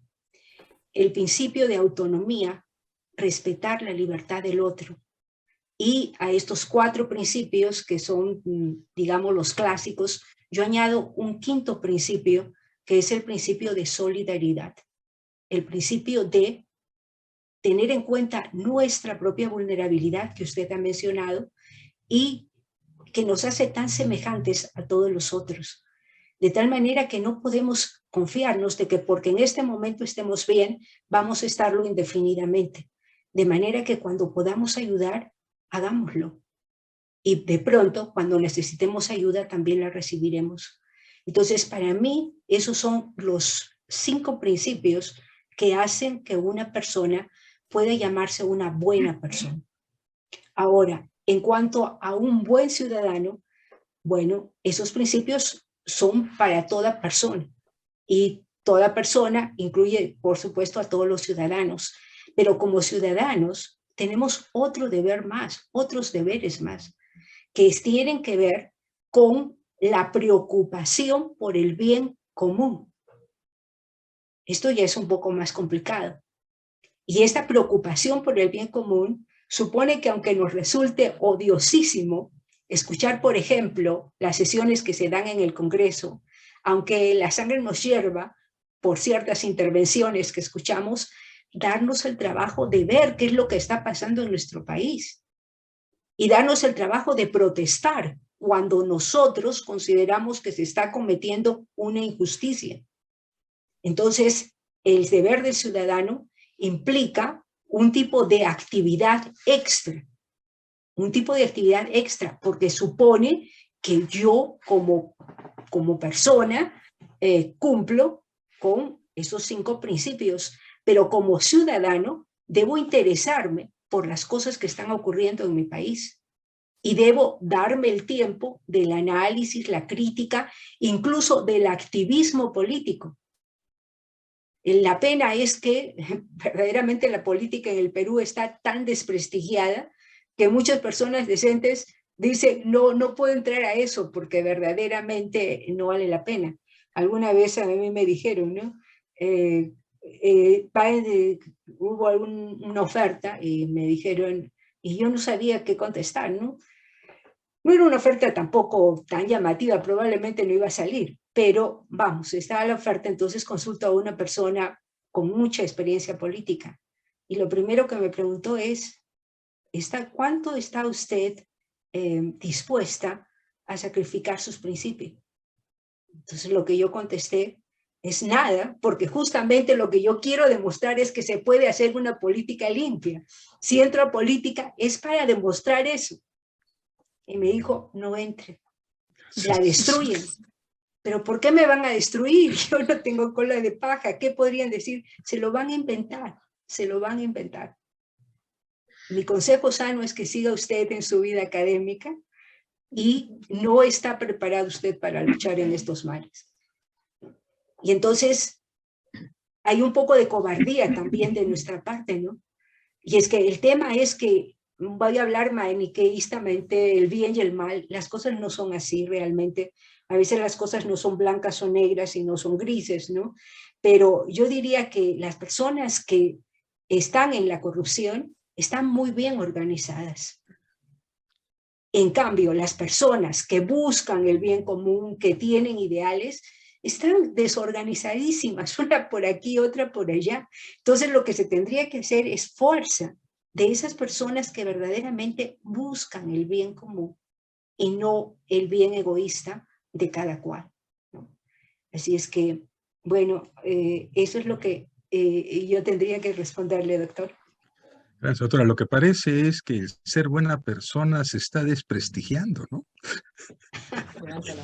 Y de alguna manera, los que actúan mal, teóricamente tienen mejores resultados, pero son resultados fallidos, son resultados erróneos, son resultados que no dan buenos ejemplos. Edgar Vera, hace rato, levanta la mano, vamos a darle la oportunidad de que haga un comentario, una pregunta. Edgar, adelante, por favor. ¿Cómo no, doctor? Muchas gracias, doctor Isa. Pero antes de formular la pregunta, permítanme agradecer a la doctora Arrieta. En Arequipa, quienes hemos asistido a programas de maestría o doctorado, o a cursos, talleres, etc., tenemos como profesora permanente, como maestra de ética y filosofía, a la doctora Teresa Arrieta. Uno de los prologuistas de sus libros, el doctor Horacio Cerruti Gulbert, dice: la doctora Arrieta nos tiene acostumbrados a su generosidad para compartir sus conocimientos acumulados durante muchos años de reflexión rigurosa y de investigación, lo cual es ciertísimo. Muchas gracias, doctora Arrieta. A usted, doctor Vera. Una breve pregunta. Asumo que países desarrollados en términos de Producto Bruto Interno van a tener que recurrir a un segundo renacimiento cultural para tratar de cultivar las humanidades que les está haciendo falta. Hace pocos días en Norteamérica nuevamente un niño ha matado con rifle en educación primaria a más de 15 personas. Para nosotros, país no desarrollado, no solo tenemos que dedicarnos a tratar de avanzar en la brecha, de preparar a los egresados en ciencia, en tecnología e innovación, pero al mismo tiempo tenemos que reforzar o volver a las humanidades igualmente. Tenemos un doble desafío. La brecha es enorme, doctora.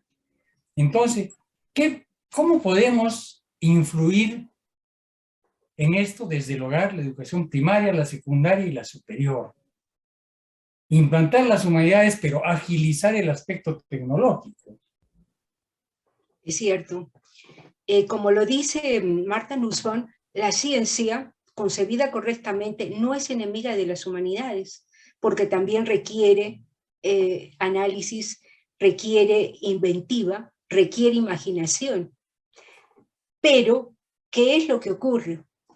En el Perú, el tema de la educación no se toma con seriedad, doctor. O sea, cada candidato promete que va a hacer mucho por la educación, pero Martha Nussbaum se da clara cuenta de que se requieren recursos económicos y nunca le dan a la educación todos los recursos que verdaderamente necesita. En la universidad, eso lo vemos a cada rato. En vez de aumentar los presupuestos, muchas veces los disminuyen. Entonces, por un lado, se tiene que hacer una inversión fuerte. Y por otra, de repente esto les parece demasiado idealista, pero es que a mí los alumnos nunca han dejado de sorprenderme, especialmente los alumnos de medicina, que cuando les enseñaba ética, les pedía que hiciesen una obra de bien social. Y su imaginación era increíble. O sea, las primeras promociones trabajaban un poco, ¿qué les puedo decir? Grupalmente, no en conjunto. Y a cada grupo se le ocurría cosas maravillosas. La que más me impresionó fue la de un grupo que vio que al frente del servicio de psiquiatría había un terreno yermo. Y a ellos se les ocurrió que estos enfermos psiquiátricos encontrarían un goce en ver un jardín en vez de ver tierra. Y se preocuparon por conseguir las plantas, por regarlos, por poner un jardín donde antes era una tierra completamente estéril. ¿Y todo por qué? Por darles un gozo a esos pacientes psiquiátricos. Eso se les ocurrió a ellos, porque yo no les decía hagan tal cosa, tal otra. Lo único que les decía es hagan lo que quieran, pero tiene que ser un bien social. Y se las ingeniaban para conseguir el dinero que indudablemente estos proyectos, aunque sea poco, pero requieren. Y luego ya empezaron a trabajar como clase y se iban a lugares alejadísimos, cada vez más y más lejanos, y conseguían frazadas, y conseguían ropa, y conseguían dinero. ¿Cómo lo conseguían? No lo sé, pero lo conseguían, y pasaban todo un día.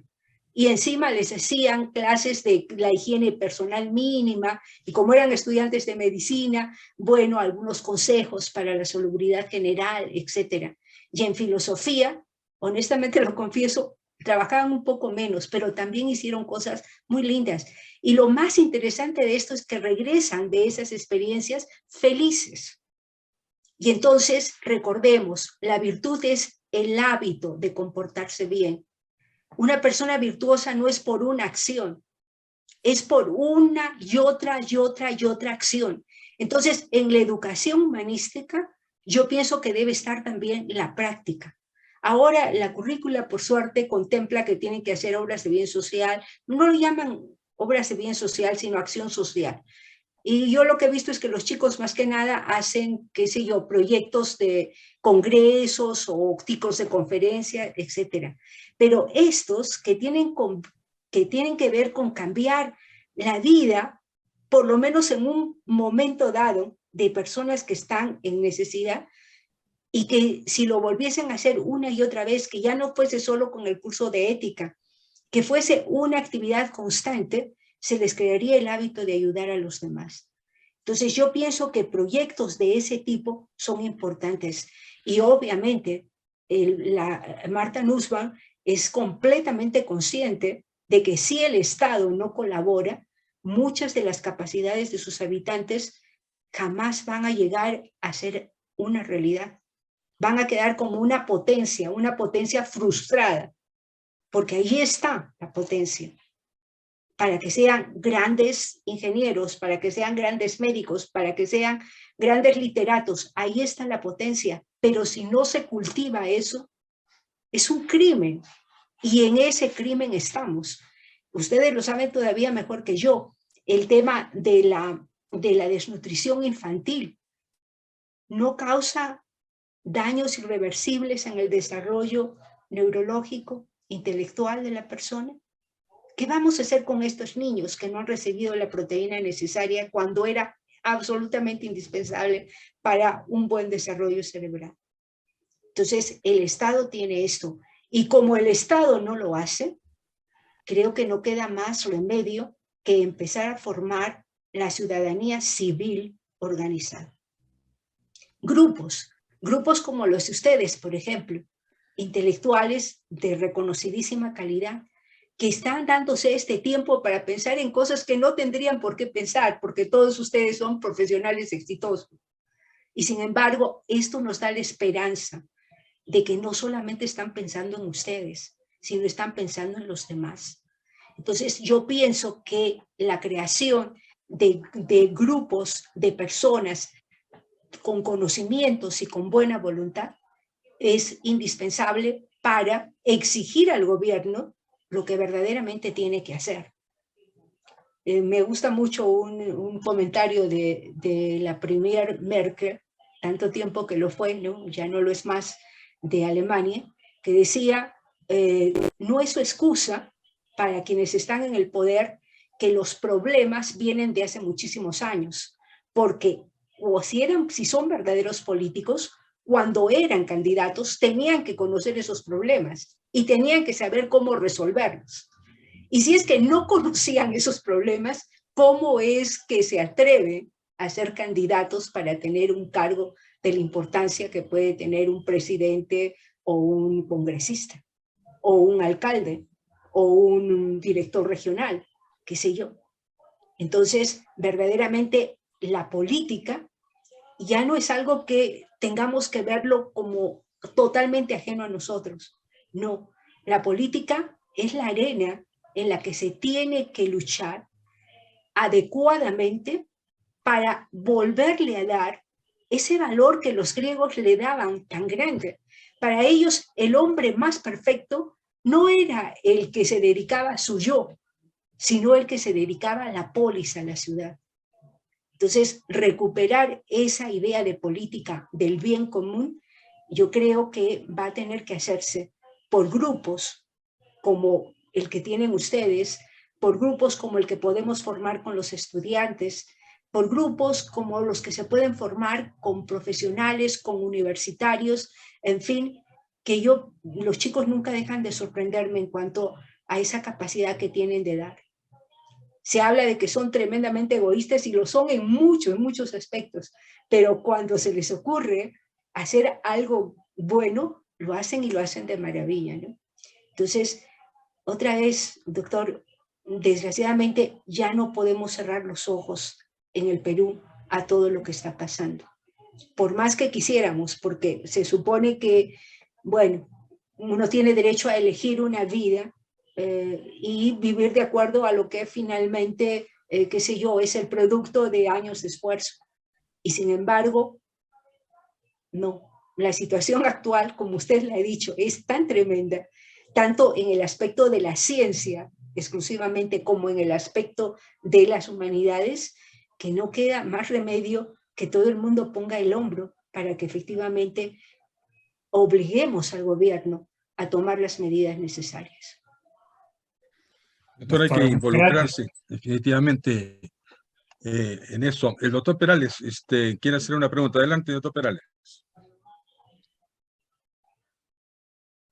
Muy buenas noches, señor presidente. Doctora Arrieta, quisiera empezar no solamente felicitándola por esa excelente charla, sino por la belleza de su didáctica. Ha sido muy grato escucharla. Gracias. Yo quisiera que, por favor, profundizara un poquito más, analizara un poco más el problema del hombre y la mujer. ¿Por qué es que la mujer sufre tanto más que el hombre?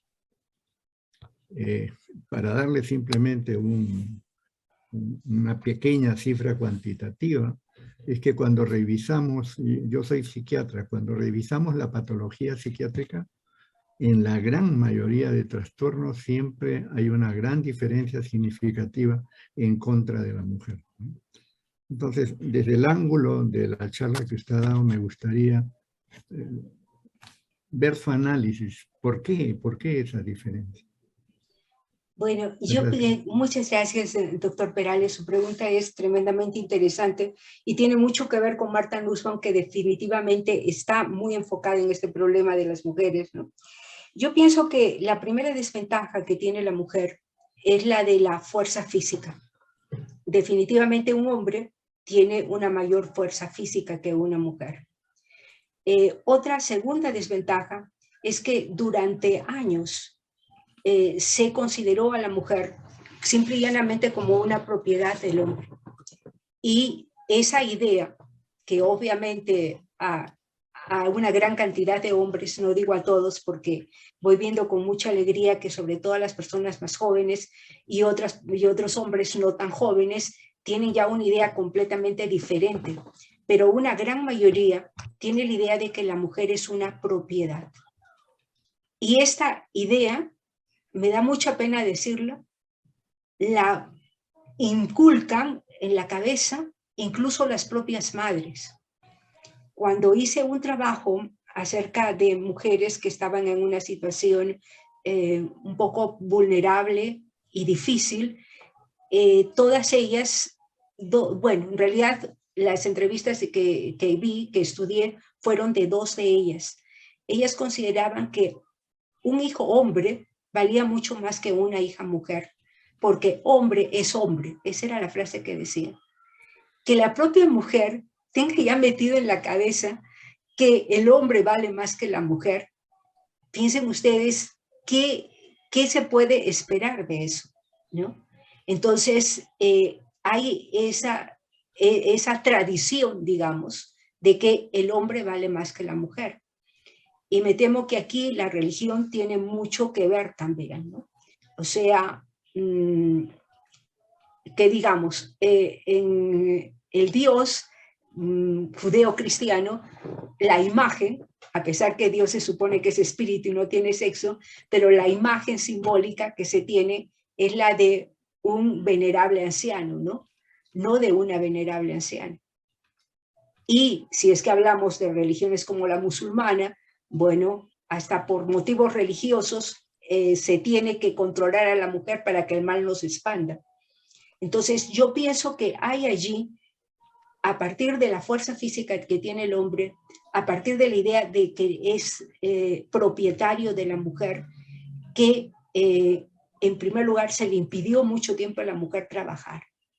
O sea, espero que en su práctica vaya viendo de que las mujeres sufren menos ahora que antes, porque, como lo decía Simone de Beauvoir, la independencia de una mujer empieza por el bolsillo. Mientras la mujer fue dependiente económicamente del hombre, tenía que aguantarlo todo. ¿Por qué?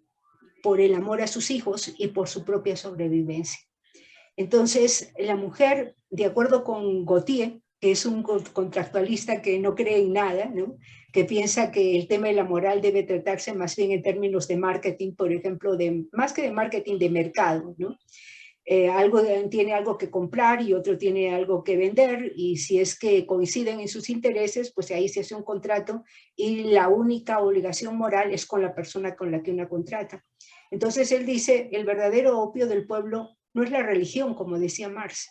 El verdadero opio del pueblo es el amor. En el caso de las mujeres, el amor a los hijos, y en el caso de los proletarios, el amor a la patria. Pero dice él, las mujeres poco a poco se están dando cuenta de que también tienen las capacidades de apropiación que tienen los hombres. Y entonces viene la rebelión. ¿Y por qué sufren más las mujeres ahora?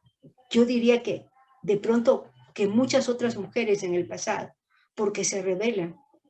Y el hombre no acepta esa rebelión. Un hombre puede dejar a una mujer, pero si la mujer lo deja a él, la matan.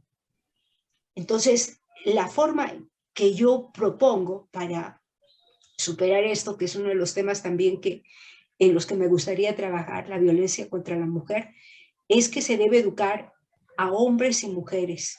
¿Qué ganamos empoderando a una mujer, dándole incluso los medios para que tenga una independencia económica, y no educamos al hombre? Cuando ella quiera rebelarse contra este hombre, lo que va a hacer él es golpearla. Y si es más violento, va a acabar matándola. Entonces se tiene que empezar a educar también al hombre y hacerle comprender de que el hecho de que sean diferentes no implica que uno sea superior al otro. Yo no soy de las feministas que piensa, bueno, tanto tiempo el hombre martirizó a la mujer que ahora la mujer debe martirizar al hombre. No, porque verdaderamente pienso que es tan anética una situación como la otra. Entonces, aquí también viene el tipo de educación. Así es que yo pienso que hay esos dos factores. Por un lado, la debilidad física, que no es debilidad física total, porque ustedes lo saben también perfectamente, la mujer es capaz de soportar más dolor que lo que soporta el hombre. Y un hombre enfermo es mucho más fastidioso que una mujer enferma, ¿no? Entonces, hay una gran capacidad para resistir el dolor, pero la fortaleza física, la fuerza bruta, digamos, habitualmente la tiene más el hombre. Aún en artes marciales. Una mujer puede ser campeona en artes marciales, puede ser campeona en boxeo, etcétera, pero enfrentada con un campeón masculino, lo más probable es que en fuerza física, cuando se trate de fuerza física simplemente porque hay otros deportes que tienen que ver más con la agilidad, etcétera, va a ganar el hombre. Y la tradición y la educación que le han inculcado y que afortunadamente pienso se va revirtiendo. Entonces hay una causa física y hay una causa, diríamos, mental, si no espiritual. No sé, doctor, si he respondido a su pregunta. Muchas gracias, doctora. Muchas gracias. Muchas gracias. A usted. ¿Alguna otra pregunta?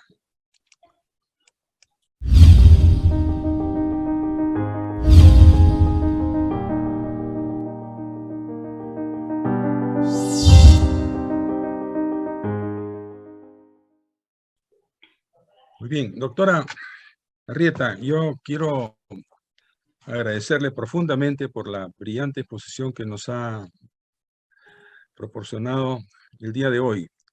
Resumir la monumental obra de Martha Nussbaum en una hora o menos de una hora con esta claridad es realmente muy reconfortante. Nos ha transmitido el pensamiento de Martha Nussbaum en aspectos de educación, en aspectos de justicia, en aspectos de inequidad, realmente una defensora de la mujer, y en muchos otros campos, en esta enorme producción de Martha Nussbaum, que tuvo en parte la suerte de estar con Amartya Sen por un tiempo, no solamente colaboradoramente, sino emocionalmente, de tal manera que pudo trabajar con este premio Nobel, que fue el que comenzó a hablar de la manera más adecuada de medir el desarrollo, que no solamente el aspecto económico. Pero cuando hablamos de humanidades y cuando hablamos de todas cosas importantes para el desarrollo de la persona, no podemos tampoco dejar de lado los aspectos económicos que de una u otra manera, y también lo dice Martha Nussbaum, nos dan el sustento para que podamos tener mejor vivienda, mejor educación, mejor salud, etc. Así que el hecho de propiciar las humanidades no significa despreciar los aspectos económicos ni los indicadores económicos. Esta ha sido una linda charla, agradecemos mucho. Con usted, doctora Arrieta, como le comenté antes de su exposición, y les comunico a los señores académicos, estamos cerrando esta primera etapa de ética y desarrollo humano.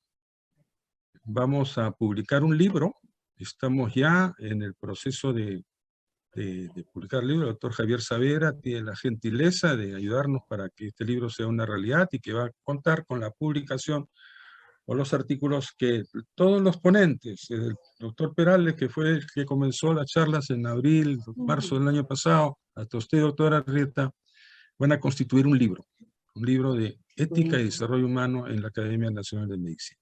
Lo que nos toca ahora es analizar las cosas y mirar cómo avanzamos, para que simplemente esto no sea una relación indefinida de conferencias, sino tenemos que aterrizar las cosas y ver de qué manera podemos contribuir de una manera más efectiva.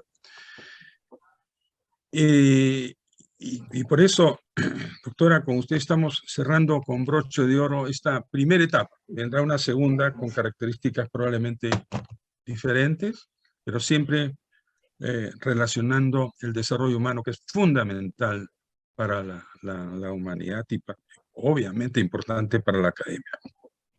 Quiero invitarlos, a los señores académicos y a todos en general, a la tertulia de este sábado, a las 11:30 de la mañana, que será sobre la Constitución de la República, piedra angular de la legalidad. El expositor es el doctor César Delgado Gembes, abogado constitucionalista y filósofo. Esta actividad está moderada por el doctor Patrick Banner y el doctor Raúl Morales Soto, este sábado a las 11:30 de la mañana, cordialmente invitados. Les agradezco a todos mucho su asistencia y obviamente un saludo especial nuevamente a la doctora Teresa Arrieta. Le agradezco también, doctora Arrieta, a mi amigo Rubén Quirós, que conversando con él, presidente actual de la Sociedad de Filosofía, le dije, oye, ayúdame a encontrar, pues, alguien que hable, dijo, de Marta Nuss, la doctora Arrieta. Así que así comenzamos y luego los amigos arequipeños nos ayudaron a insistir en que pudiera estar con nosotros en la noche de hoy. Nos alegramos mucho de su presencia, esperemos tenerla nuevamente con usted y un abrazo afectuoso para todos los amigos de la Academia Nacional de Medicina. Muy buenas noches, muchas gracias. Buenas noches. Buenas noches y muchísimas gracias a todos ustedes, especialmente al doctor Vera, al doctor Isa, al doctor Perales, que han sido tan gentiles de escucharme y de hacer unas preguntas tan interesantes. Ha sido, como lo dije al principio, un honor y un placer estar con ustedes. Muy buena suerte en todos sus proyectos. Muchas gracias, doctora. Muy gentil. Gracias, muy buenas noches a todos. Un abrazo a la distancia. Abrazo. Gracias. Muchas gracias. Buenas noches. Buenas noches.